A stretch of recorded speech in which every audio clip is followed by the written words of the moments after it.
एक सिस्टम का transfer function ये दिया हुआ है, इसका आपको इम्पल्स रिस्पॉन्स टाइम डोमेन में पता लगाना है।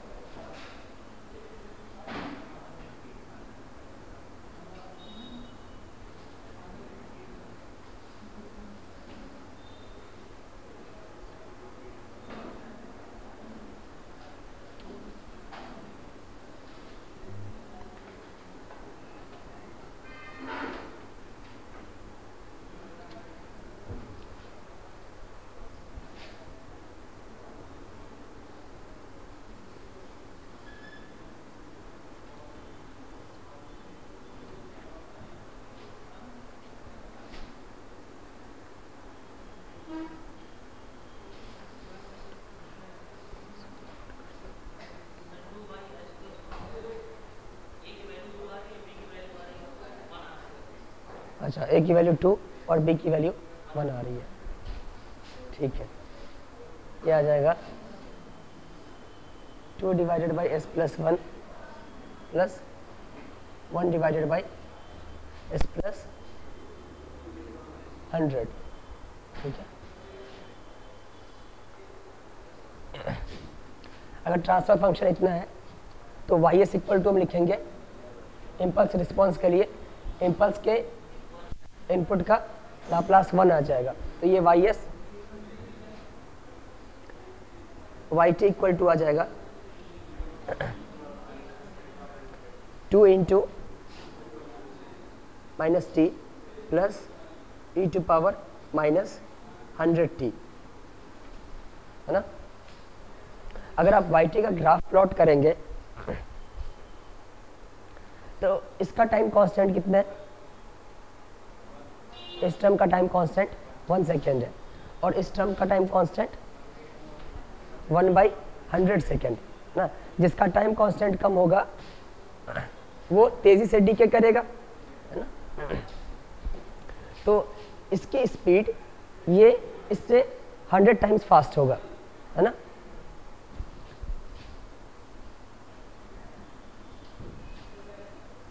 इसकी वैल्यू 2 है, ये 2 into E to power minus T का ग्राफ है और ये graph E to power minus 100t का ग्राफ कुछ है। इसके सामने इसका इसकी 63% वैल्यू, इसका 63% ट्रांजिएंट 1 सेकेंड में ख़त्म होगा, तो ये 1 है, हम मान लेते हैं कि इतना 63% डीके कर गया, मतलब ये 1 सेकेंड होगा। तो इसका 63% 1/100 सेकेंड में हो जाएगा। ये अगर 1 सेकेंड है तो 1/100 सेकेंड यहाँ पे कहीं पे आएगा या इससे भी पहले आएगा, है ना। इसकी 63% वैल्यू यहाँ पे डीके कर जाएगी, इसका ग्राफ कुछ ऐसा आएगा, है ना। टोटल ग्राफ इसका और इसका समेशन आएगा, है ना। तो ये वाला पार्ट जो है ये बहुत जल्दी डीके होकर के 0 हो जा रहा है ना। अगर तुम इसको 2/100 सेकेंड या फिर इसके लिए, इस ग्राफ के लिए सेटलिंग टाइम कितना होगा 4/100 सेकेंड, है ना। इसके लिए सेटलिंग टाइम इस ग्राफ के लिए ts इक्वल टू 0.04 सेकेंड हो जाएगा। तो 0.04 सेकेंड के बाद ये डीके कर जाएगा, ठीक है। इसके बाद बचेगा कौन, ये ग्राफ बचेगा, ठीक है।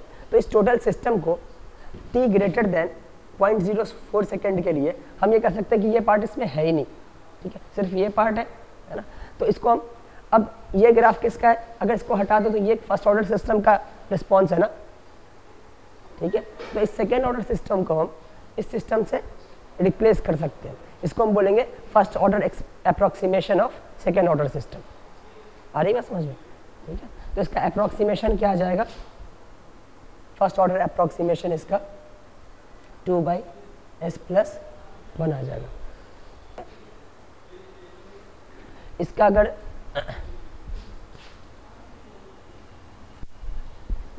यहाँ से पार्शियल फ्रैक्शन करने के बाद s+1 इक्वल टू 0 करोगे तो s इक्वल टू -1 आएगा। s इक्वल टू -1 को इसका क्या कहोगे, पोल कहोगे या 0 कहोगे, पोल कहोगे, है ना। अगर ये s प्लेन है, this is imaginary part of s, this is real part of s, है ना, s इक्वल टू -1 आ रहा है ना यहाँ पे, -1 मतलब इमेजिनरी पार्ट 0, रियल पार्ट, एक पोल यहाँ पे होगा -1 पे और दूसरा पोल क्या होगा -100 पे होगा दूसरा पोल। ठीक है, देखो कोई भी ट्रांसफर फंक्शन अगर इस तरह से दिया हुआ है a divided by s plus p, है ना, इसका तुम अगर इनवर्स लाप्लास लोगे, टाइम डोमेन चेक करोगे तो ये क्या आ जाएगा a into E to power minus P T U T, इस तरह से आ जाएगा। ठीक है, अब अगर p की वैल्यू ज़्यादा होगी, इसका मैग्नीट्यूड ज़्यादा होगा तो टाइम कांस्टेंट क्या आ जाएगा, कम आ जाएगा। ठीक है, अगर टाइम कांस्टेंट कम होगा या फिर सीधे से अगर p की वैल्यू ज़्यादा होगी तो e का पावर नेगेटिव में ज़्यादा आ जाएगा ना, तो वो टर्म तेज़ी से डीके करेगा। ठीक है, अगर वो जल्दी 0 हो जाएगा तो वो डोमिनेंट नहीं होगा। ठीक है, और ये ज़्यादा, इसके ज़्यादा होने का मतलब क्या हो गया कि पोल की वैल्यू नेगेटिव में ज़्यादा होना, अगर p का मैग्नीट्यूड ज़्यादा होगा तो ये -100 ज़्यादा पीछे आ रहा है। ठीक है, तो इन दोनों में से डोमिनेंट कौन सा है, ये पार्ट डोमिनेंट है। तो हम इस तरह से ये कह सकते हैं कि जो पोल ऑरिजिन के जितना ही नज़दीक होगा वो उतना ही डोमिनेट करेगा, है ना। तो अगर एक सेकेंड ऑर्डर सिस्टम का फर्स्ट ऑर्डर अप्रॉक्सीमेशन करना है, ठीक है, दो पोल है, तो आप कौन सा वाला पोल को लेंगे जो कि इमेजिनरी एक्सिस से करीब होगा। इस सिस्टम में हमारे पास दो पोल आ रहे हैं, एक -1 है, दूसरा -100 है, दोनों पोल नेगेटिव है। ठीक है, दोनों pole left half of Y axis से। हम लोग सिग्नल सिस्टम में भी पढ़े कि एक कॉजल सिस्टम के लिए जो पोल होने चाहिए वो लेफ्ट हाफ, इमेजिनरी एक्सिस के लेफ्ट हाफ में होना चाहिए। ठीक है, अगर दोनों पोल लेफ्ट हाफ में रहेंगे तो सिस्टम क्या होगा, स्टेबल होगा, मतलब सिस्टम में आउटपुट की वैल्यू राइज नहीं करेगी। सिग्नल सिस्टम में जो इम्पल्स रिस्पॉन्स होता है, किसी भी सिस्टम में इम्पल्स देते हो, ठीक है, उसको टाइम डोमेन में एक्सप्रेस किससे करते हैं, ht से एक्सप्रेस करते हैं। और सिस्टम की स्टेबिलिटी के लिए क्या होना चाहिए, ht का इंटीग्रेशन -∞ से +∞ तक फाइनाइट आना चाहिए। या फिर हम ये कहेंगे कि ht वर्सेस t का ग्राफ प्लॉट करो, उस ग्राफ का एरिया क्या आना चाहिए, फाइनाइट आना चाहिए। खैर उसमें जाने की ज़रूरत नहीं है, तुमने अगर हमने यहाँ से yt कैलकुलेट किया तो yt की वैल्यू आ रही है 2 into E to power -t plus E to power -100t। अब तुम यहाँ पे ये गौर करो कि अगर s + 1 है तो ई टू पावर -t आएगा, है ना, s + 100 है तो ई टू पावर -100t आएगा। ठीक है, और अगर ई टू पावर, देखो t ग्रेटर देन 0 है ना, और राइज करता चला जाएगा, और यहाँ पे -100 लगा हुआ है।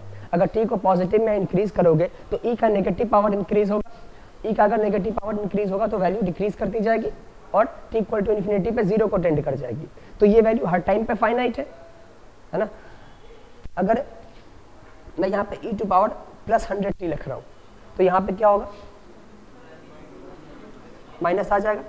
अब अगर यहाँ पे माइनस हो जाएगा तो इसका पोल का लोकेशन कहाँ पे होगा, +100 पे। तो यहाँ से तुम ये कंक्लूड कर सकते हो कि अगर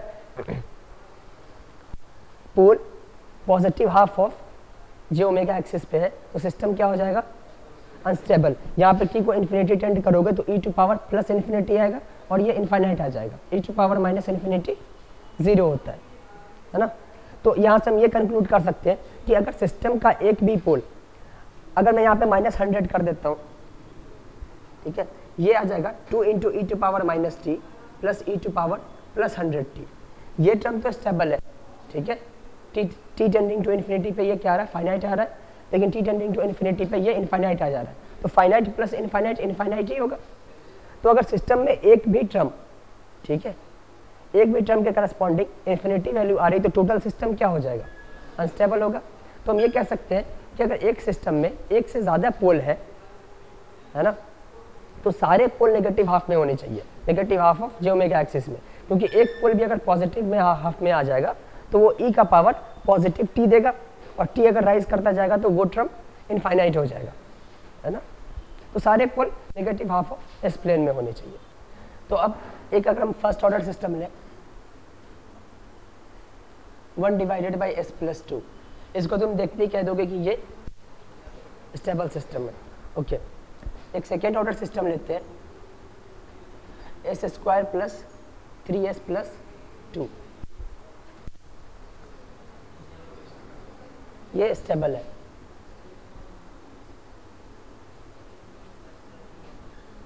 s+1 इंटू s+2, फिर पार्शियल फ्रैक्शन करने के बाद ऊपर कुछ भी है उससे मतलब नहीं है, ठीक है ना, नीचे में दोनों पोल नेगेटिव हाफ में, ओके। ये स्टेबल सिस्टम होगा, ठीक है। स्टेबल में भी ये ऑसिलेटरी होगा या नॉन ऑसिलेटरी होगा।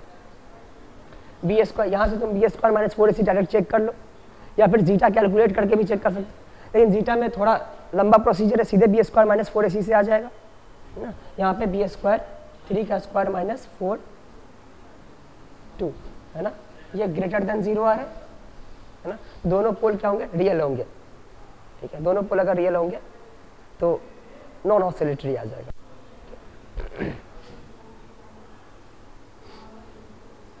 s² प्लस s प्लस 2 अगर होगा तो ये स्टेबल सिस्टम होगा या अनस्टेबल होगा। अगर अनस्टेबल लग रहा है तो इसका इम्पल्स रिस्पॉन्स कैलकुलेट करो। अगर ऐसे समझ में नहीं आ रहा है तो तुम इसका इम्पल्स रिस्पॉन्स पता लगाओ। इम्पल्स रिस्पॉन्स किसी भी टाइम पे इन्फिनिटी नहीं होना चाहिए।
ये आ जाएगा।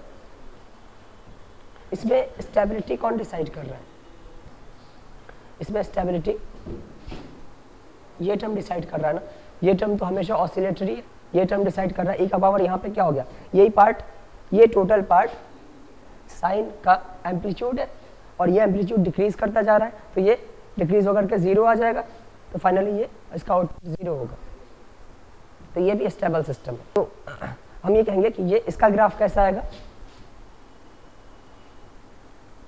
इसका तुम पहले ग्राफ बना लो, इसका ग्राफ कुछ ऐसा आएगा, फिर इसका तुम इनवेलप बनाओगे। मैंने कल बताया था साइनसॉइडल का ग्राफ कैसे बनाते हैं, ठीक, और इसमें ये ऑसिलेट करेगा।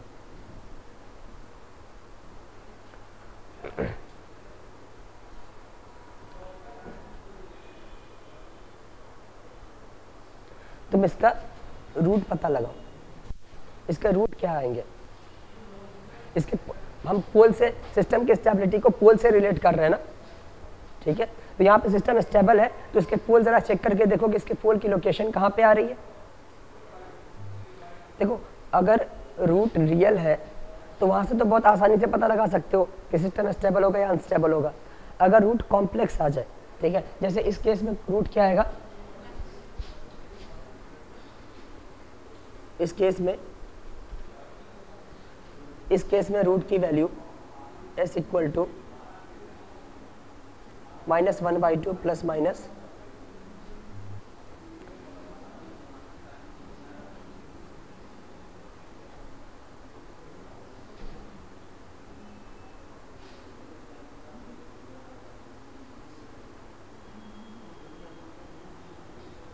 ठीक है। एक रूट आ जाएगा -1/2 प्लस j√7/2 और दूसरा रूट -1/2 माइनस j√7/2, है ना, ठीक है। इसके पोल की लोकेशन आ जाएगी, ये मान लो -1/2 है और ये √7/2, पॉइंट √7/2 है।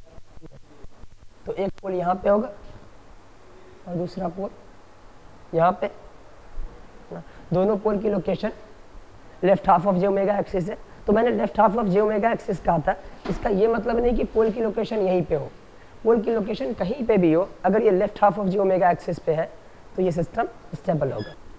इसको हम इस तरह से प्रूव कर सकते हैं, सेकेंड ऑर्डर सिस्टम के लिए कर रहे हैं। मान लो कि सेकेंड ऑर्डर सिस्टम में तो 2 रूट होगा ना, तो नीचे के पॉलिनोमियल को हम इस तरह से लिख सकते हैं, S minus alpha plus J beta into S minus alpha minus J beta. अगर रूट कॉम्प्लेक्स होते हैं तो एक अल्फा प्लस जे बीटा है तो दूसरा automatically alpha minus J beta आ जाएगा। ठीक है, तो इस तरह से पॉलिनोमियल फॉर्म में लिख सकते हैं, है ना। तुम इसका जब पार्शियल फ्रैक्शन करोगे, जहाँ पे हम क्या कहेंगे कि अल्फा रूट का रियल पार्ट है और बीटा रूट का इमेजिनरी पार्ट। ओके, इसको तुम पार्शियल फ्रैक्शन करके S minus alpha plus J beta plus B divided by S minus alpha, okay, alpha minus J beta ऐसे लिखेंगे। ये क्या आएगा, इसका जब इन्वर्स लाप्लास लोगे तो a into E to power alpha plus J beta into T, ठीक है, plus b into E to power alpha minus J beta into T. अब तुम्हें इन दोनों टर्म में E to power alpha into T common आ जाएगा, तो ये आएगा E to power alpha into T a into E to power J beta T plus b into E to power minus J beta T, है ना।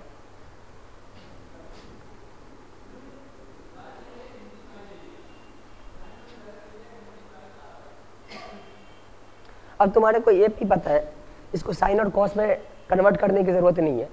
ई to power J beta T की maximum value क्या होती है, या फिर इसकी value क्या होगी, इसका मैग्नीट्यूड तो हमेशा ही 1 होता है ना, 1 से ज़्यादा कभी हो नहीं सकता। तो इसका मैग्नीट्यूड मैक्सिमम क्या होगा, a होगा, इसका मैग्नीट्यूड मैक्सिमम b होगा, है ना। तो ये a प्लस बी या a माइनस बी के बीच में कुछ रहेगा, या माइनस a माइनस बी होगा। ये क्वांटिटी तो फाइनाइट है, ठीक है।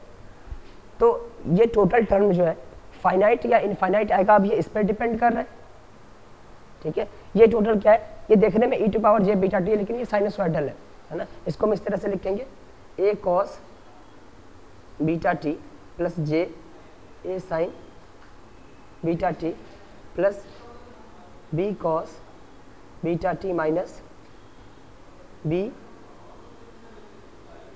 Sign beta T E to power alpha T into ये आ जाएगा a plus B cos beta T plus J into A minus B sign beta T.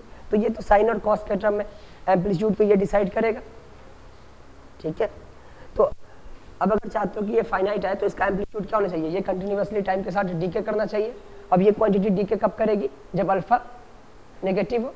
तो इसकी स्टेबिलिटी के लिए हम क्या कहेंगे, alpha must be less than 0, ठीक है। और बीटा से कोई मतलब नहीं है ना, बीटा कितना भी ज़्यादा हो जाएगा, ये टर्म तो +1 और -1 के बीच में रहेगा, तो बीटा से कोई मतलब नहीं है। बीटा क्या रिप्रेजेंट, अब अल्फा रियल पार्ट रिप्रेजेंट कर रहा है जो कि नेगेटिव होना चाहिए, और बीटा इमेजिनरी पार्ट, मतलब ऊपर या नीचे कहीं पे भी हो सकता है पोल का लोकेशन, लेकिन रियल पार्ट क्या होना चाहिए, लेस देन 0, मतलब जे ओमेगा एक्सिस से लेफ्ट हाफ में होना चाहिए।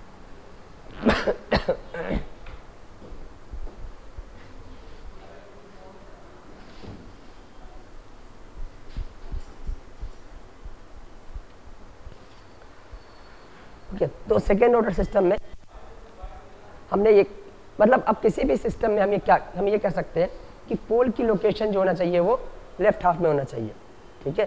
कितने भी पोल हो, पार्शियल फ्रैक्शन करके सबको फर्स्ट ऑर्डर वाले टर्म में रिड्यूस किया जा सकता है, ठीक है। और सबके रियल पार्ट अगर नेगेटिव होंगे, सबके पोल के अगर रियल पार्ट नेगेटिव होंगे तो सारा स्टेबल आएगा, ठीक है। तो हम ये कहेंगे कि सारे जितने भी पोल है, अगर थर्ड ऑर्डर सिस्टम है तो उसके 3 पोल आ जाएंगे, फोर्थ ऑर्डर सिस्टम के 4th पोल आ जाएंगे, 4 पोल आ जाएंगे, सारे पोल लेफ्ट हाफ में होना चाहिए, ये स्टेबिलिटी की कंडीशन हो गई। अब अगर थर्ड, तो सेकेंड ऑर्डर सिस्टम में हमने स्टेबिलिटी कैसे चेक करी, हमने एक्चुअल पोल कैलकुलेट कर लिया ना।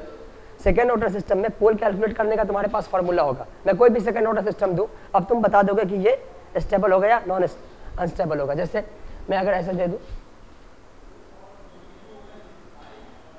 ये सिस्टम स्टेबल होगा या अनस्टेबल होगा? अनस्टेबल, क्योंकि तुम देखो इसका जब रूट कैलकुलेट करोगे अल्फा कॉमा बीटा, तो minus B plus minus B square minus 4ac divided by 2a होता है ना। तो ये टर्म इमेजिनरी आएगा और ये वाला टर्म तो रियल होगा ना। b की वैल्यू -1 है तो माइनस माइनस प्लस 1 आ जाएगा, तो रियल पार्ट यहीं से पॉजिटिव दिख रहा है, तो ये सिस्टम अनस्टेबल हो जाएगा। ठीक है, तो कोई भी सेकेंड ऑर्डर सिस्टम में तुम बहुत आसानी से बता सकते हो। ठीक है, अब अगर मैं एक थर्ड ऑर्डर सिस्टम दे दूं, जैसे ये सिस्टम है, ठीक है, इसके 3 पोल आ जाएंगे, चाहे पोल रियल हो इमेजिनरी हो कुछ भी आ जाए, लेकिन 3 पोल आएंगे, 3 सॉल्यूशन आएंगे इसके। ठीक है, अब ये सिस्टम स्टेबल होगा या अनस्टेबल होगा? तो सेकेंड ऑर्डर सिस्टम तक रूट कैलकुलेट करने का फॉर्मूला है हमारे पास, थर्ड ऑर्डर सिस्टम में रूट कैलकुलेट करने का फॉर्मूला नहीं है ना। तो अब यहाँ पे मतलब कुछ थर्ड ऑर्डर सिस्टम जो सिंपल होंगे उसका रूट तो तुम कैलकुलेट कर सकते हो, हिट एंड ट्रायल से एक रूट पता लगा लो तो फिर बाकी 2 रूट आसानी से आ जाएंगे डिवाइड करके, है ना। लेकिन ऐसे जनरल कुछ पता नहीं, ऐसे सॉल्यूशन नहीं। तो इसके लिए अच्छा, और हमें स्टेबिलिटी चेक करने के लिए सिस्टम स्टेबल है या नहीं है, एक्चुअल रूट कैलकुलेट करने की ज़रूरत नहीं है, रूट की एक्चुअल वैल्यू कैलकुलेट करने की ज़रूरत नहीं, बस इतना पता लगाने की ज़रूरत है कि रूट की लोकेशन होगी कहाँ पे, है ना, लेफ्ट हाफ या राइट हाफ में होगी, बस इतना ही पता लगाना। तो इसके लिए राउथ हॉर्विट्ज़ एक क्राइटेरिया है जिससे हमारे को ये पता चल जाता है, जैसे इसके 3 रूट होंगे, ठीक है, तो इसके रूट कितनी बार साइन चेंज करेंगे ये पता चल जाता है। राउथ हॉर्विट्ज़ में सबसे हाईएस्ट पॉलिनोमियल एस क्यूब है, ठीक है, ये लिख दो एस स्क्वायर, एस का पावर 1 और इसका पावर 0। यहाँ पे तुम एस क्यूब का कोफिशिएंट कितना आ जाएगा 1, ठीक है, उसके बाद एस स्क्वायर का कोफिशिएंट नहीं, एस का कोफिशिएंट लिखना है, ये 3 आ जाएगा। एस स्क्वायर का कोफिशिएंट यहाँ पे 2 और यहाँ पे एस के पावर 0 का कोफिशिएंट लिखना है, ये आ जाएगा 1। ठीक है, इतना लिख सकते हो। उसके बाद यहाँ पे जो टर्म आएगा और यहाँ पे टर्म कैलकुलेट करने का फॉर्मूला है, ठीक है, ये सारे टर्म लिख लो। और ये फर्स्ट कॉलम कहेंगे ना, इसको हम फर्स्ट कॉलम कहेंगे और इस तरह से फर्स्ट रो कहेंगे। ठीक है, फर्स्ट कॉलम में जितनी बार साइन चेंज होगा उतनी बार इस पॉलिनोमियल के जो रूट होंगे वो साइन चेंज करेंगे। आ रही बात समझ में? ठीक है, अगर ये इसको हम ए का नाम दें, ये बी है, ये सी है और ये डी है, तो यहाँ पे जो टर्म होगा ये टर्म आ जाएगा, ये क्या था, B minus A D by C आ जाता है ना। ये ऐसे तुम लोगों ने याद किया ना, B C minus A D by C. ठीक है, ये ए है, ये बी है, ये सी है, ये डी है ना। हम ऐसे करते हैं, बी सी पहले इसको मल्टीप्लाई करो माइनस ए डी और बाई ये टर्म आ जाता है। ठीक है, तो इसको मैं ऐसे याद करता हूँ कि बी से बी कैंसिल, सी से सी कैंसिल हो जाएगा ना, B C minus A D by C है ना, यहाँ पे सी से सी कैंसिल हो जाएगा। तो जैसे तुम्हें कन्वीनियंट लगे मैं ऐसे याद करता हूँ, this minus this into this divided by this, है ना। हम ऐसे याद करते हैं 3 माइनस 1 इंटू 1 बाई 2। ठीक है, अगर ये टर्म कैलकुलेट करना हो, है ना, तो अब इन दोनों का यूज़ नहीं करना है, इन दोनों का यूज़ हो गया। इसके आगे यहाँ पे क्या है, कुछ नहीं, तो 0 0 दिया हुआ। ठीक है, अब ये टर्म कैलकुलेट करने के लिए तुम क्या करोगे, फिर इसका यूज़ हो गया, this minus this into this by 2 कर दिया। अब ये टर्म कैलकुलेट करने के लिए this minus this into this divided by 2 करना है ना। ठीक है, तो ये दोनों 0 है तो यहाँ पे 0 ही आ जाएगा, ठीक है।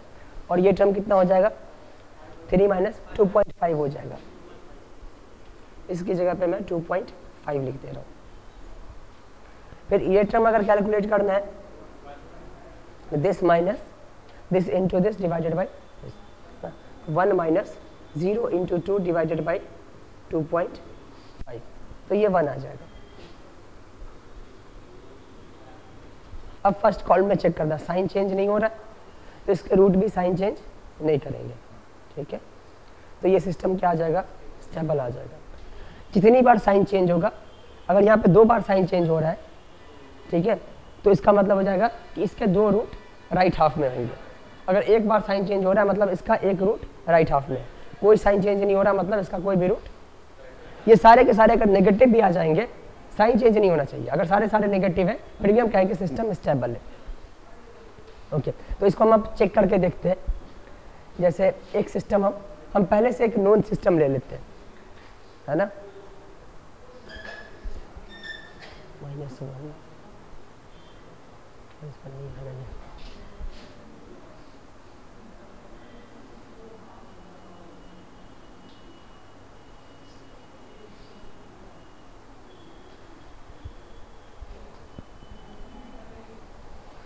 ठीक है। ये सिस्टम अनस्टेबल होगा with 1 root in the positive half of j omega axis, है ना। तो हम हमारे को नॉन सिस्टम है, हम नॉन सिस्टम के लिए राउथ हर्विट्ज को चेक करके देखेंगे, ठीक है, कि राउथ हर्विट्ज से भी सेम रिजल्ट आ रहा है कि नहीं आ रहा है। ये सिस्टम हमारे को पता है। अब इसका तुम पॉलिनोमियल बना लो, s² minus 1 into s plus 2, ये आ जाएगा s³ plus 2s² minus s plus 2, ठीक है, s³ s² s का पावर 1 s का पावर 0, यहाँ पे आ जाएगा 1 minus 1 s² s³ plus 2s² minus 2, यहाँ पे आ जाएगा 2 माइनस 2, ये आ जाएगा -1 दिस इंटू दिस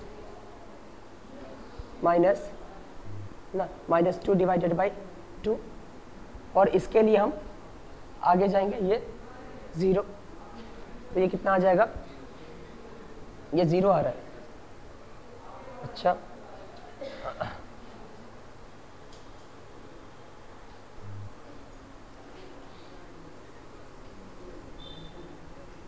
ये भी 0 आ रहा है, ओके। और यहाँ पे कैलकुलेट करोगे तो ये भी 0 आ जाएगा। अच्छा, ये केस अलग केस है ना, इसको मैं अलग से पढ़ाऊंगा, ठीक है। हम दूसरा एग्जांपल लेते हैं,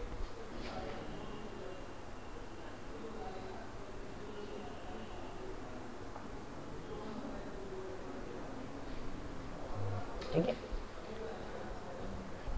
this system is unstable with 3 roots in the positive half of j omega axis, okay. इसका पॉलिनोमियल बनाते हैं,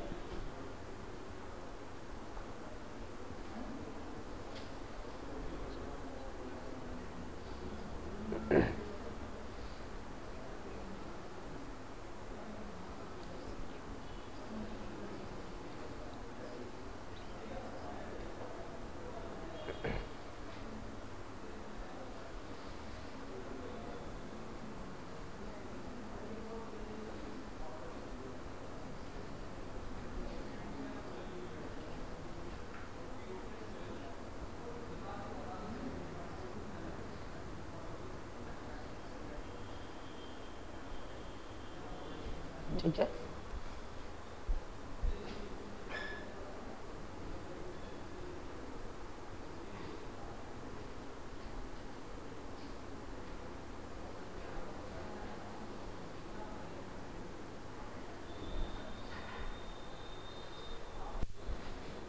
ये आ जाएगा 11 minus this into this divided by this, और ये 0, है ना। ये आ जाएगा 11 10 आ जाएगा। फिर यहाँ पे आएगा this minus this into this 0 minus 6 minus 6 into 0 divided by 10 है ना, ये आ जाएगा -6। तो यहाँ पे एक बार साइन चेंज हुआ, फिर साइन चेंज हुआ, फिर साइन चेंज हुआ, 3 बार साइन चेंज हुआ, तो 3 रूट राइट हाफ में होंगे। तो इस तरह से वेरीफाई हो रहा है।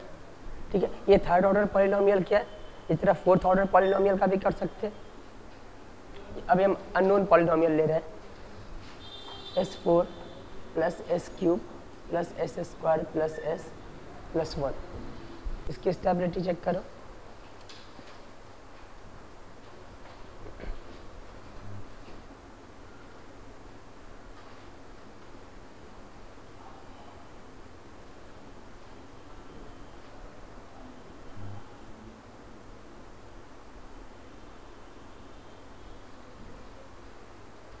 नहीं, ये भी मत चेक करो, ये भी ऑसिलेटरी सिस्टम आ रहा है।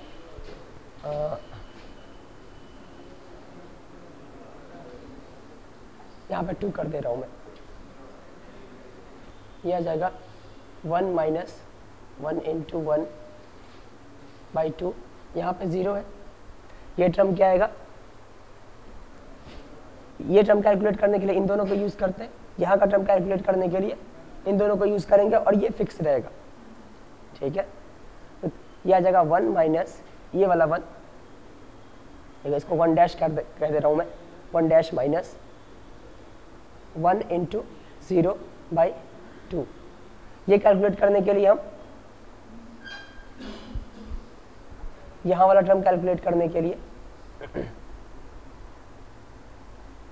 यहाँ वाला टर्म कैलकुलेट करने के लिए ये 0 आ जाएगा। तो ये कितना आ रहा है, ये 0.5 आ रहा है, इसकी जगह पे 0.5,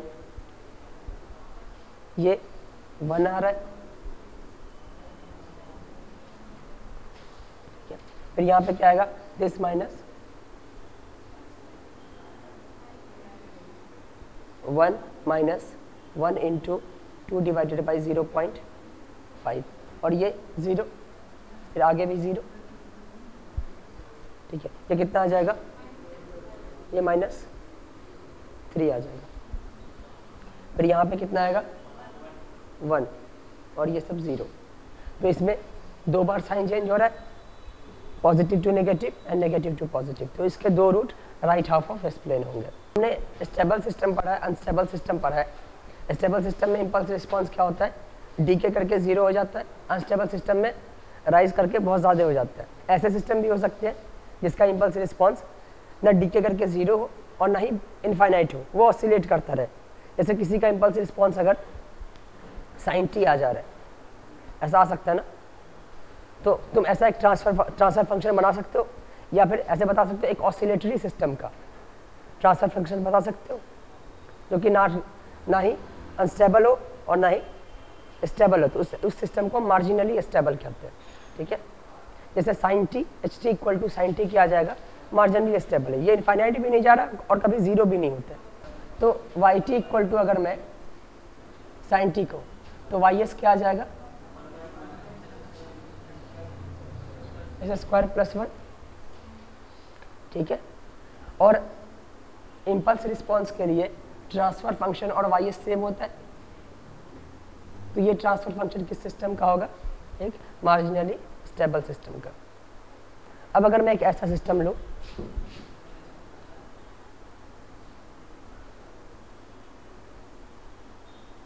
ये सिस्टम कैसा होगा, इसका जब तुम पार्शियल फ्रैक्शन करोगे तो ये a divided by s plus 1 plus bs plus c divided by, ठीक है, ये system a into E to power minus T देगा, प्लस ये क्या दे देगा, है ना, ये c into sine omega T plus 5 दे देगा। इसमें साइन टी के भी टर्म आएंगे, कॉस टी के भी टर्म आएंगे, फिर साइन टी और कॉस टी एक ही साइन में फेज डिफरेंस के साथ लिखा जा सकता है। तो इस तरह से लिख देंगे। थोड़ी देर के बाद ये सिस्टम क्या, ये पार्ट 0 हो जाएगा और ये पार्ट, तो ओवरऑल सिस्टम क्या हो जाएगा, ऑसिलेटरी सिस्टम होगा। ओके, अब अगर मैं एक ऐसा सिस्टम ले लूं,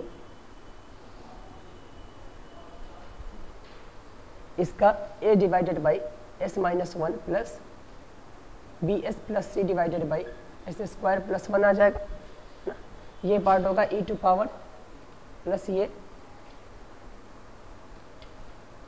है ना c या d इंटू कुछ भी k into sine t plus 5 है ना। तो अब ये ऑसिलेटरी सिस्टम है और ये क्या है, अनस्टेबल है ना, ठीक है। तो stable plus oscillation oscillatory system आएगा, क्योंकि स्टेबल वाला पार्ट 0 हो जाता है। अनस्टेबल प्लस ऑसिलेटरी क्या आएगा, ये अनस्टेबल होगा, ठीक है, क्योंकि थोड़ी देर के बाद ये तो इन्फिनिटी को टेंड करेगा और ये ऑसिलेट करके कहीं पे किसी पार्ट में लाई करेगा ना, तो इसके सामने तो ये नेग्लेक्ट हो जाएगा, तो टोटल अनस्टेबल हो गया। तो हम एक काम करते हैं कि हमारे को ये भी नॉन सिस्टम है, ये भी नॉन सिस्टम है, इसमें एक ऑसिलेशन का पार्ट है, एक अनस्टेबल पार्ट है, ठीक है। तो हम इसका राउथ हर्विट्ज चेक करके देखते हैं कि राउथ हर्विट्ज जो पॉलिनोमियल बनता है वो किस तरह का बनेगा। s plus 1 into S square plus 1 का लेंगे,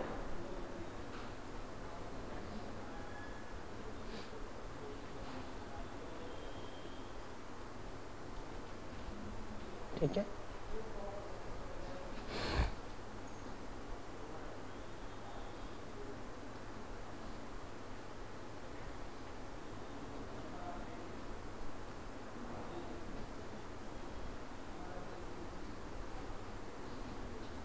यहाँ पे क्या आ जाएगा 0, यहाँ पे 0।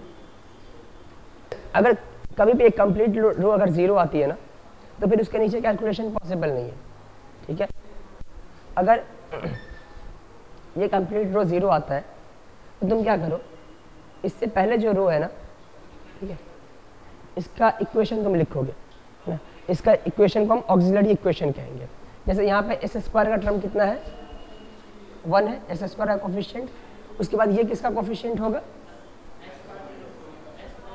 एस का पावर 0 का। यहाँ पे जब आप रो में आगे बढ़ते हैं तो एस का पावर 2 से कम होता जाता है ना। ये क्या है, एस क्यूब का कोफिशिएंट है, और ये किसका कोफिशिएंट हमने लिया था, एस का कोफिशिएंट लिया था, तो ये एस स्क्वायर का कोफिशिएंट है। तो यहाँ पे ऑक्सिलरी इक्वेशन आ जाएगा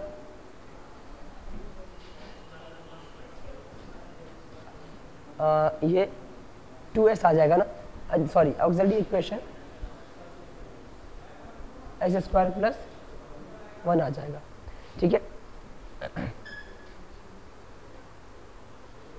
ठीक है।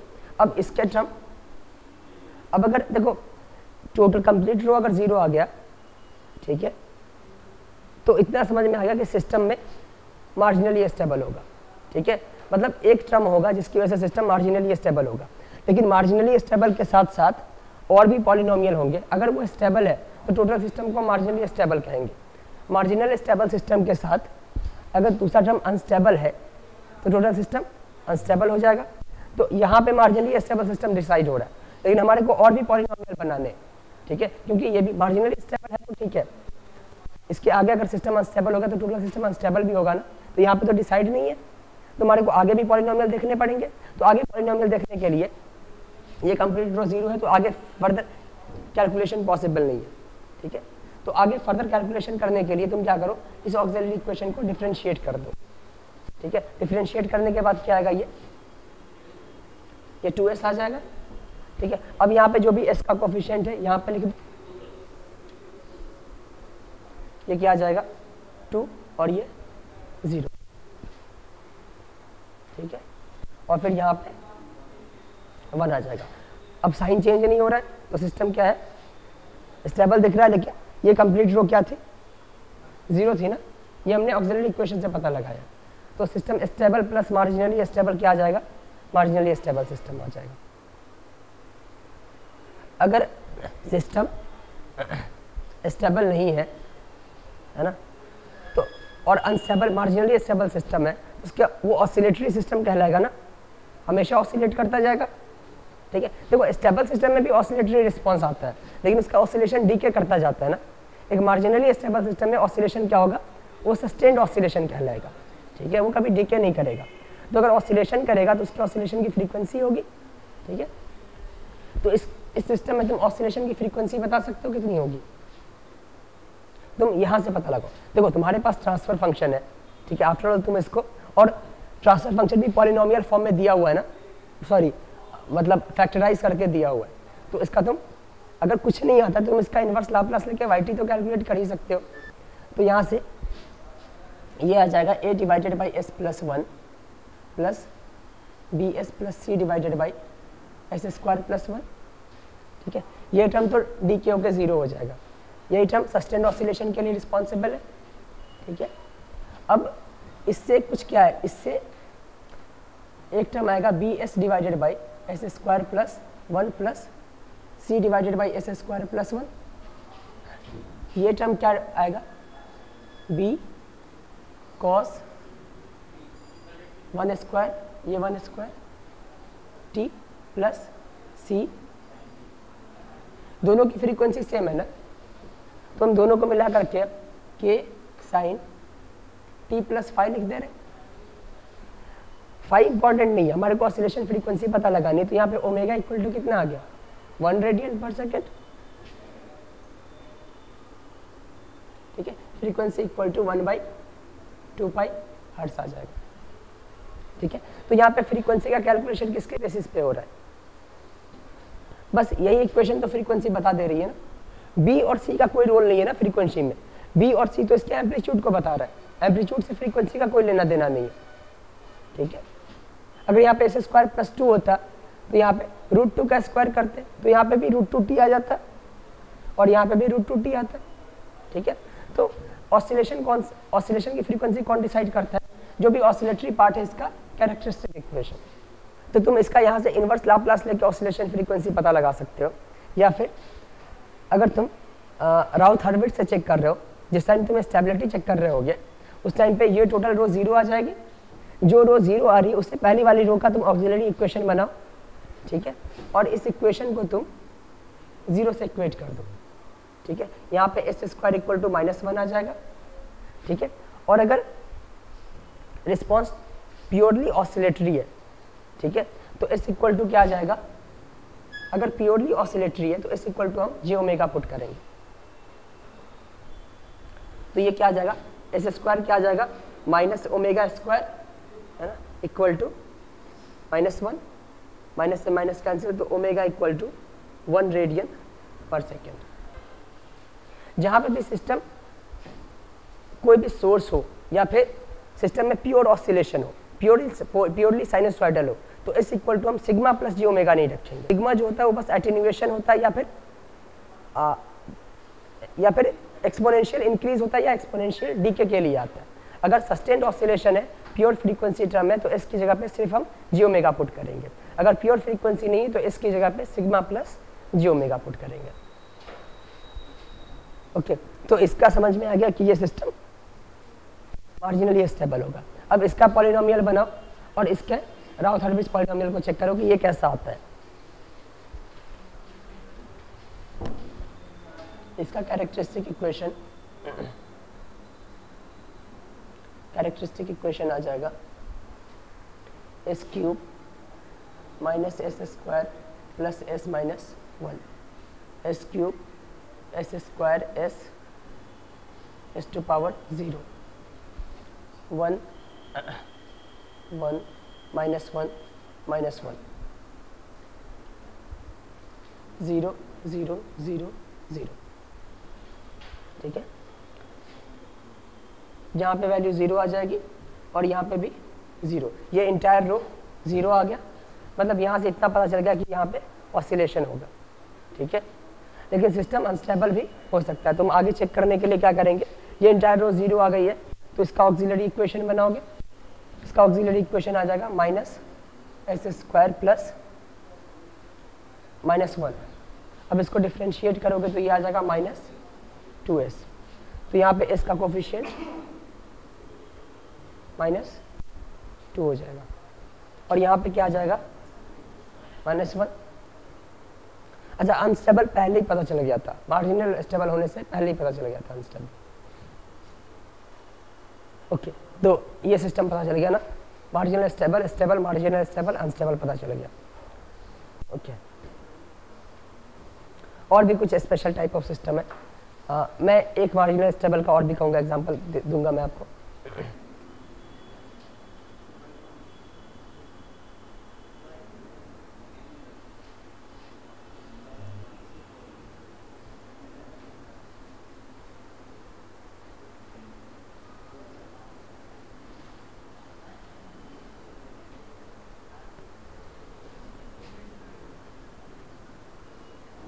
इसका पॉलिनोमियल बन जाएगा S square plus 3s plus 2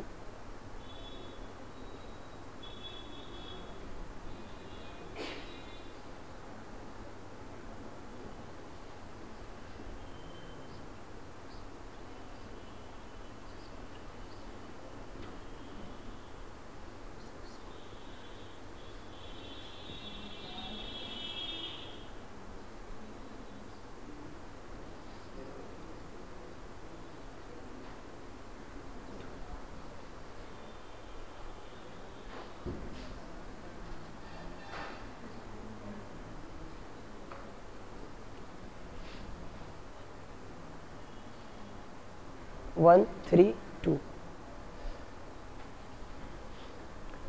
इसके बाद 3 and 3 0, यह आ जाएगा 3 माइनस 1 इंटू 3 डिवाइडेड बाई 3, यह आ जाएगा 2 माइनस 1 इंटू 0 बाई 3, ये 0, यह आ जाएगा 3 माइनस 1 2 आ जाएगा, और ये भी 2 आ जाएगा। फिर यहाँ पे आएगा 3 minus this into this 2 into 3 divided by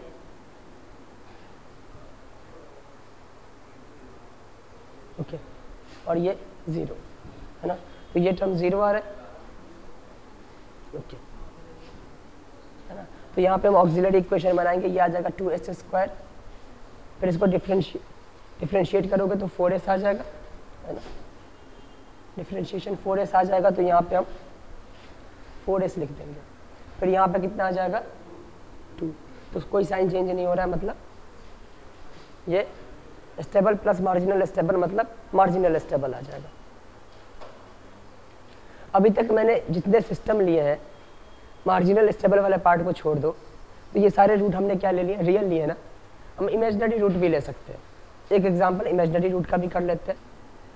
जैसे ये टर्म हमने ऑसिलेशन के लिए ले लिया, इसकी वजह से ऑसिलेशन फ्रीक्वेंसी क्या आएगी, √2 रेडियन पर सेकेंड, है ना ओके। और यहाँ पे हम अब 2 रूट और लेने हैं ना। अब अगर तुम कॉम्प्लेक्स रूट ले रहे हो तो एक रूट के लेते ही दूसरा रूट डिसाइड हो जाएगा ना। एक रूट में अगर 1 + j ले रहा हूँ तो दूसरा रूट क्या आ जाएगा 1 - j, ठीक है। तो यहाँ पे हम लिखेंगे, और रूट को s माइनस के फॉर्म में लिखते हैं ना, 1 + j, ठीक है, और दूसरा रूट s माइनस 1 - j आ जाएगा।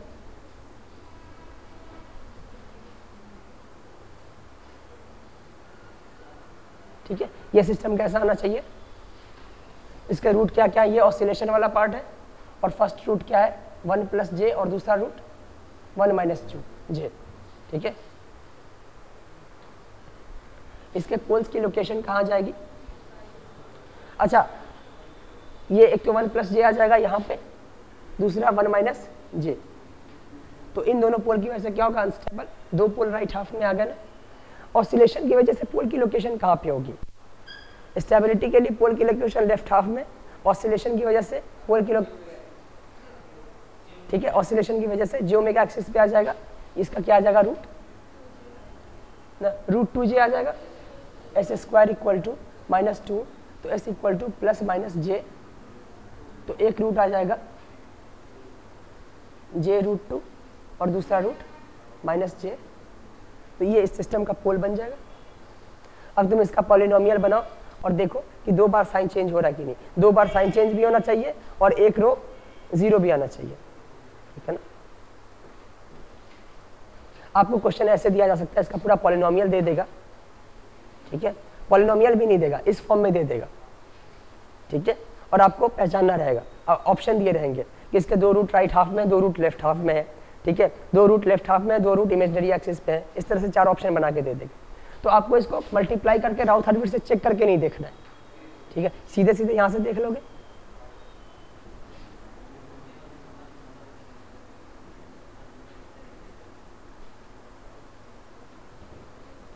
ये s-1 plus minus J into s-1 plus J S square plus 1 into s-1 square minus J square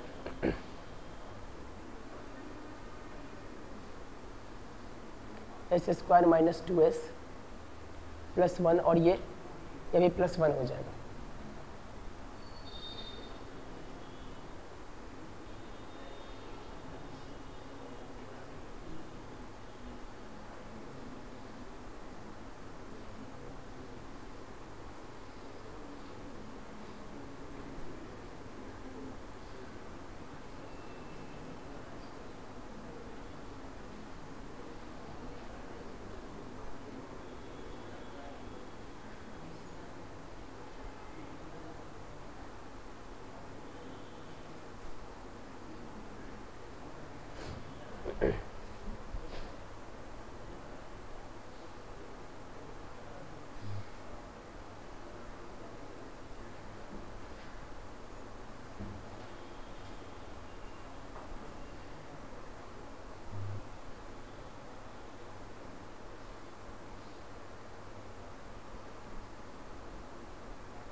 ये आ जाएगा -1 आ जाएगा, ये 2 आ जाएगा।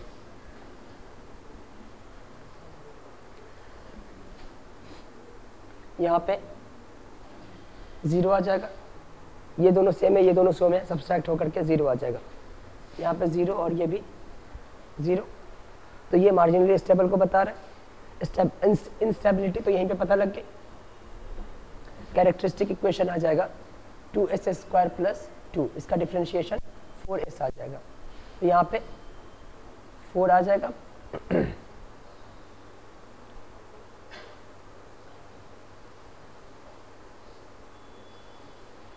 ठीक है, तो यहाँ से 2 बार साइन चेंज हो रहा है, 2 रूट इसके राइट हाफ में आ जाएंगे। अगर मैं तुम्हारे को एक ऐसा इक्वेशन दूं,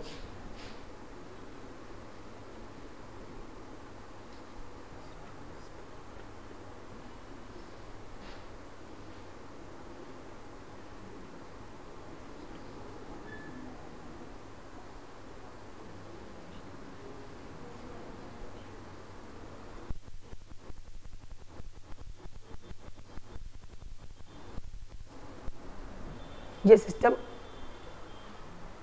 स्टेबल होगा या अनस्टेबल होगा, इसका पक्का तुम राउथ हर्विट से नहीं करने वाले ना इसको।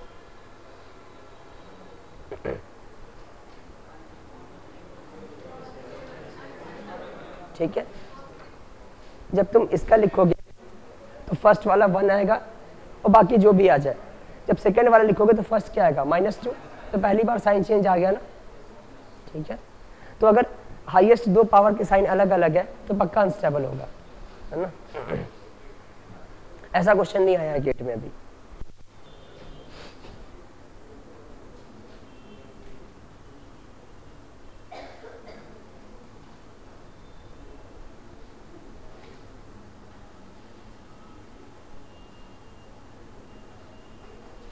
इसके पहले इसके कितने पोल आ जाएंगे इस कैरेक्टरिस्टिक इक्वेशन के? 5 पोल आएंगे ना, तो इसके पोल को लोकेट कर सकते हो इस प्लेन पे।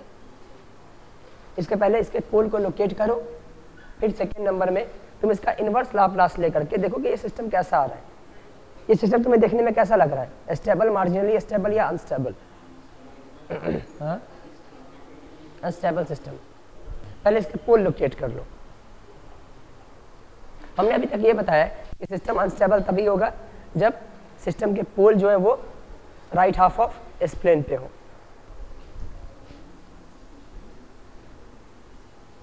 इसके पोल का लोकेशन आएगा, एक तो -1 पे आ जाएगा, ठीक है, और दूसरा क्या होगा, s² + 4² = 0 करोगे ना, तो इसके रूट आ जाएंगे s = j√2 sorry j2, j2, -j2, -j2,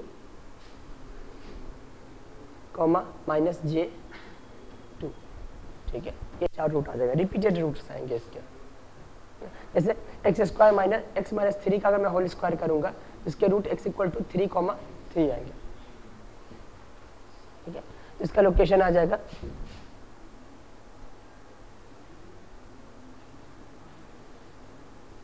ठीक है, j2, j2, -j2, -j2, ठीक है। अब तुम इसका क्या करो, इनवर्स लाप्लास लेकर के रिस्पॉन्स टाइम डोमेन में कैलकुलेट करो। सबसे पहले ये a / s + 1 प्लस यहाँ पे क्या आएगा,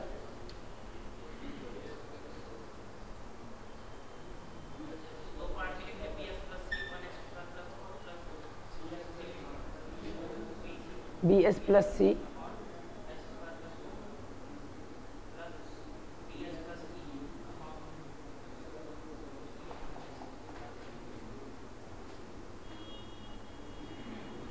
ऐसा आ जाएगा, ओके। तो ठीक है, ये तो स्टेबल वाला पार्ट है ना। तो स्टेबल वाले पार्ट का कोई रोल नहीं है, ये कुछ डिसाइड ही नहीं कर पाएगा, है ना। स्टेबल में अनस्टेबल को जोड़ो तो अनस्टेबल, स्टेबल में मार्जिनल स्टेबल को जोड़ो तो मार्जिनल स्टेबल, तो स्टेबल का कोई मतलब ही नहीं बनता ना, ठीक है। ये डीके होके 0 हो जाएगा। ये क्या देगा, sin ω t, sin 2t और cos 2t का टर्म देगा, मतलब 2 रेडियन से ऑसिलेट करता हुआ सिस्टम आ जाएगा ये, ठीक है। तो ये आ जाएगा, ये वाला पार्ट मार्जिनल स्टेबल आ रहा है। और ये क्या देगा, इसका इनवर्स लाप्लास क्या आएगा,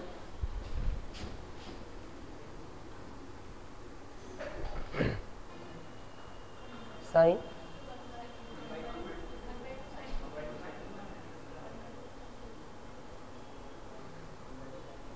1/2 sin 2t आ जाएगा, ठीक है।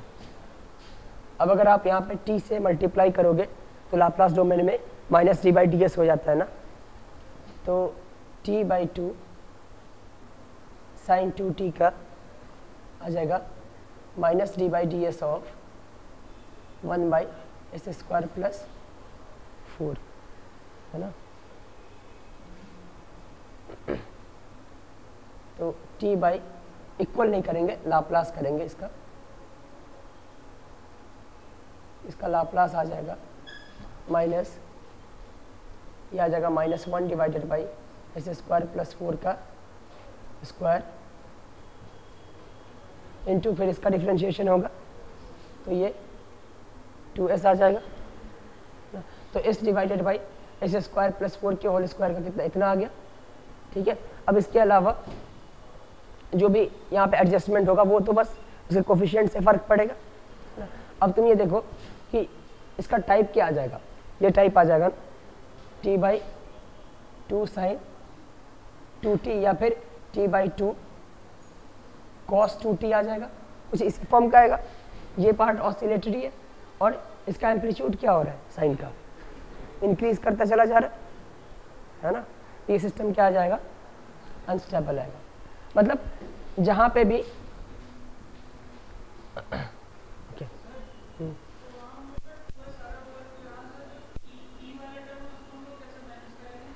कोई मैनेज करने की ज़रूरत नहीं है ना, जब जैसे ही एक टर्म अनस्टेबल आ गया फिर आगे देखने की ज़रूरत ही नहीं है, फिर सारे टर्म बाकी मान लो स्टेबल आ जाए ऑसिलेटरी आ जाए क्या फ़र्क पड़ता है। मुझे तो इसका भी नहीं आता, तुम ही निकालोगे, ठीक है, इसका भी तुमने नहीं बताया, इसका भी तुम में से कोई बताओगे। अगर सिर्फ इसका करना हो t/2 साइन 2t का Laplace 1/s² plus into 2s आ गया ना। अब अगर s को यहाँ से हटाना है मतलब लाप्लास डोमेन में s से डिवाइड करना है, ठीक है, तो टाइम डोमेन में डिवाइड कब होता है, जब तुम इसको इंटीग्रेट करते हो, है ना, तो इसके इंटीग्रेशन का लाप्लास क्या आ जाएगा, इंटू 1/s आ जाएगा, ठीक है। तो जो तुम्हारा डिजायर था वो मिल गया ना तुम्हारे को, s से s कैंसिल हो जाएगा, तो कांस्टेंट डिवाइडेड बाय s² + 4 का होल स्क्वायर, और इसका इंटीग्रेशन क्या आएगा, इसको बाई पार्ट से इंटीग्रेट कर दो, है ना, तो फिर से sin 2t या cos 2t का टर्म आएगा, तो ये कर सकते हो।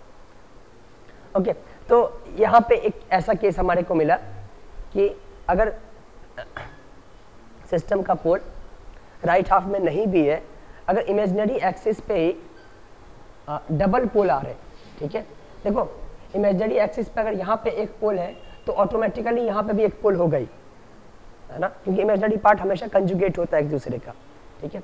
ये सिस्टम को मार्जिनली स्टेबल बनाएगा, लेकिन अगर यहीं पे पोल फिर से रिपीट हो रहे हैं तो ये सिस्टम को अनस्टेबल बना देगा, ठीक है। ठीक उसी पॉइंट पे फिर से एक पोल पेयर आ गया, ये सिस्टम क्या हो जाएगा, अनस्टेबल।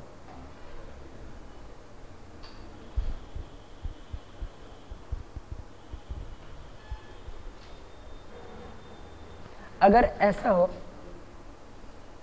एक पोल पेयर है इमेजिनरी एक्सिस पे तो ये मार्जिनली स्टेबल बनाता है सिस्टम को, एक और पोल पेयर आ जाए लेकिन उस पॉइंट पे नहीं है, ये सिस्टम कैसा होगा, और बाकी पोल लेफ्ट हाफ में है, इस केस में कैसा आएगा, देखो यहाँ पे s² + 4 है, एक पेयर आ गया उसका स्क्वायर कर दिया तो दूसरा पेयर भी उसी पॉइंट पे आ गया, है ना, यहाँ पे कुछ इस तरह का होगा s² + 4 इंटू s² + इस टाइप से कर दो, है ना। अब इसका तुम अगर पार्शियल फ्रैक्शन से करो तो ये आ जाएगा as + b s² + 4 plus cs + d s², ये भी ऑसिलेटरी है और ये भी ऑसिलेटरी है, ठीक है, दोनों मार्जिनल स्टेबल आ रहे हैं ना, अलग अलग फ्रीक्वेंसी के साथ आ रहे हैं, तो दोनों को एक टर्म में नहीं लिखेंगे लेकिन ओवरऑल सिस्टम मार्जिनली स्टेबल होगा। लेकिन यहाँ पे स्क्वायर आ जा रहा था तो यहाँ पे स्क्वायर के करस्पॉन्डिंग टाइम डोमेन में हमें t से मल्टीप्लाई करना होता है, स्क्वायर लाने के लिए यहाँ डिफ्रेंशिएट करना पड़ेगा तो यहाँ पे t लाना पड़ेगा, और t क्या करेगा, साइनोसॉइडल टर्म के एम्पलीट्यूड को बढ़ाता चला जाएगा, ठीक है। तो अब हम एक काम करते हैं कि फिर से हमारे को ये दो नया केस पता चला है ना, तो इन दोनों का हम राउथ-हर्विट्ज़ पॉलिनोमियल देख लेते हैं कि ये कैसा आएगा, ठीक है।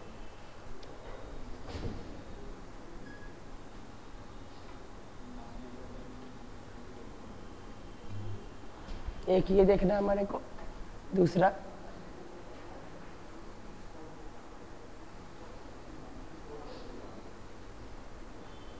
ठीक है, ये स्टेबल प्लस मार्जिनल है और ये स्टेबल प्लस मार्जिनल के दो पोल रिपीटेड है एक ही पॉइंट पे, तो ये अनस्टेबल हो जाता है। इसका पॉलिनोमियल देखो, इसका पॉलिनोमियल देखो, फिर तुम क्या करो, इसमें -1 कर दो, यहाँ पे भी s-1 कर दो, ठीक है, तो उस तरह से करके चेक करके देख सकते हो। क्या आ जाएगा,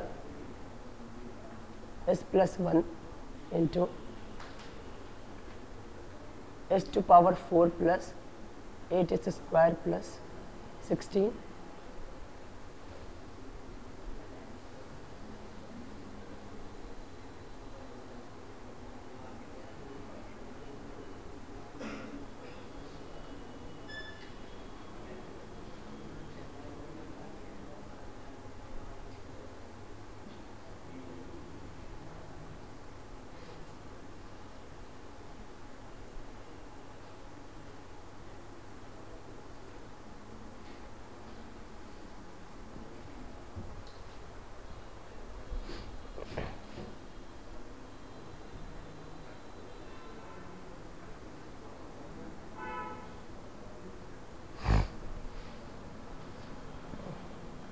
1, यहाँ पे 8, 16, 1, 8, 16, तो ये 0 0 0 आ जाएगा। ठीक है, तो यहाँ से मार्जिनल स्टेबल पता चल गया। ओके, अब हम आगे इंस्टेबिलिटी चेक करने के लिए इसका क्या ऑक्सिलरी इक्वेशन बनाएंगे, सॉरी इसका ऑक्सिलरी इक्वेशन बनेगा, ये आ जाएगा S4 plus 8s² plus 16, S नहीं होगा, सिर्फ 16 होगा। इसको डिफ्रेंशिएट कर दो, 4s³ प्लस 16s, तो s³ का कोफिशिएंट 4 आ जाएगा और ये 16। ओके, अब यहाँ पे कितना आएगा, 8 माइनस 4 आ जाएगा। ओके, 4 और यहाँ पे 16। ठीक है, फिर ये क्या आ जाएगा, 0 0, है ना। एक यहाँ पे 0 0 हो रहा था ना, इसको हम याद रखेंगे, ये रो जो 0 हो रहा था ना, इसको हम इस तरह से कर देंगे। ठीक है, फिर इसका तुम ऑक्सिलरी इक्वेशन बना लो, ये क्या आएगा, 4s² प्लस 16, तो यहाँ पे इसको डिफ्रेंशिएट करके ये 8s आ जाएगा, तो इसका कोफिशिएंट यहाँ पे 8 आएगा, लेकिन इसको भी हम, अब यहाँ पे 2 रो कंप्लीटली 0 हो रहा है ना। ठीक है, ये इसका, ये ऐसा पहले कभी नहीं देखा था हमने, इसी केस में देखा। ठीक है, तो एक रो अगर 0 हो रहा है, एक कंप्लीट रो अगर 0 हो रहा है, तो वो क्या आ जाएगा, मार्जिनल स्टेबल आएगा। और अगर 2 कंप्लीट रो 0 आ जाती है तो फिर सिस्टम अनस्टेबल हो जाएगा। ये सिस्टम स्टेबल है, सॉरी मार्जिनल स्टेबल है, इसमें 2 कंप्लीट रो 0 नहीं होना चाहिए ना। ठीक है, लेकिन इसमें ऐसा लग रहा है कि एक इसके लिए 0 हो जाएगा, एक इसके लिए 0 हो जाएगा। चेक करके देख लेते हैं। 2 कंप्लीट रो 0 होने का मतलब अभी तक हम ये समझ रहे हैं कि सिस्टम अनस्टेबल होगा, क्योंकि ये सिस्टम हमारे को पता ही अनस्टेबल है, तो इसमें अनस्टेबल तो साइन चेंज तो हो नहीं रहा है, तो उसी तरह से इंस्टेबिलिटी डिफाइन करेंगे हम। ओके, अब इसका करके देखते हैं। S+1 4 plus 5s² plus 4,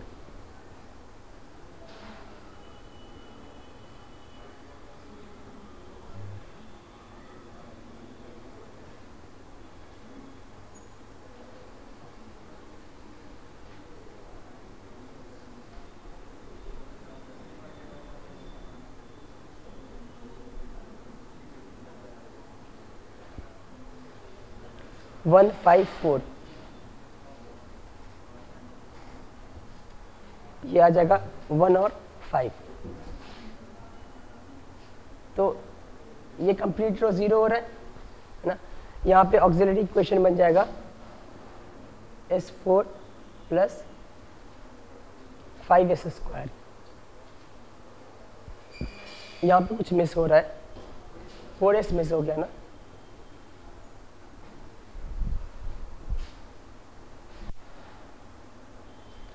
auxiliary equation बन जाएगा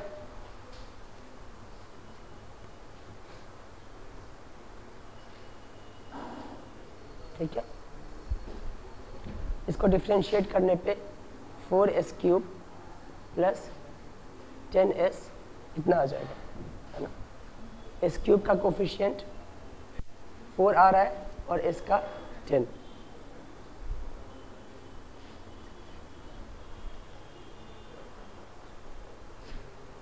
ओके, यहाँ पे आ जाएगा 5 माइनस 10 डिवाइडेड बाई 4 मतलब 2.5 और यहाँ पे 4 आ जाएगा और यहाँ पे ये तो 0 है। यहाँ पे क्या आएगा 10 माइनस 4 इंटू 4 बाई 2.5 ठीक है ना। तो 16 डिवाइडेड बाई 2.5, 16 बाई 2 8 आ जाएगा ना। 2.5 तो 8 से भी कम आएगा मतलब ये पॉजिटिव आएगा है ना।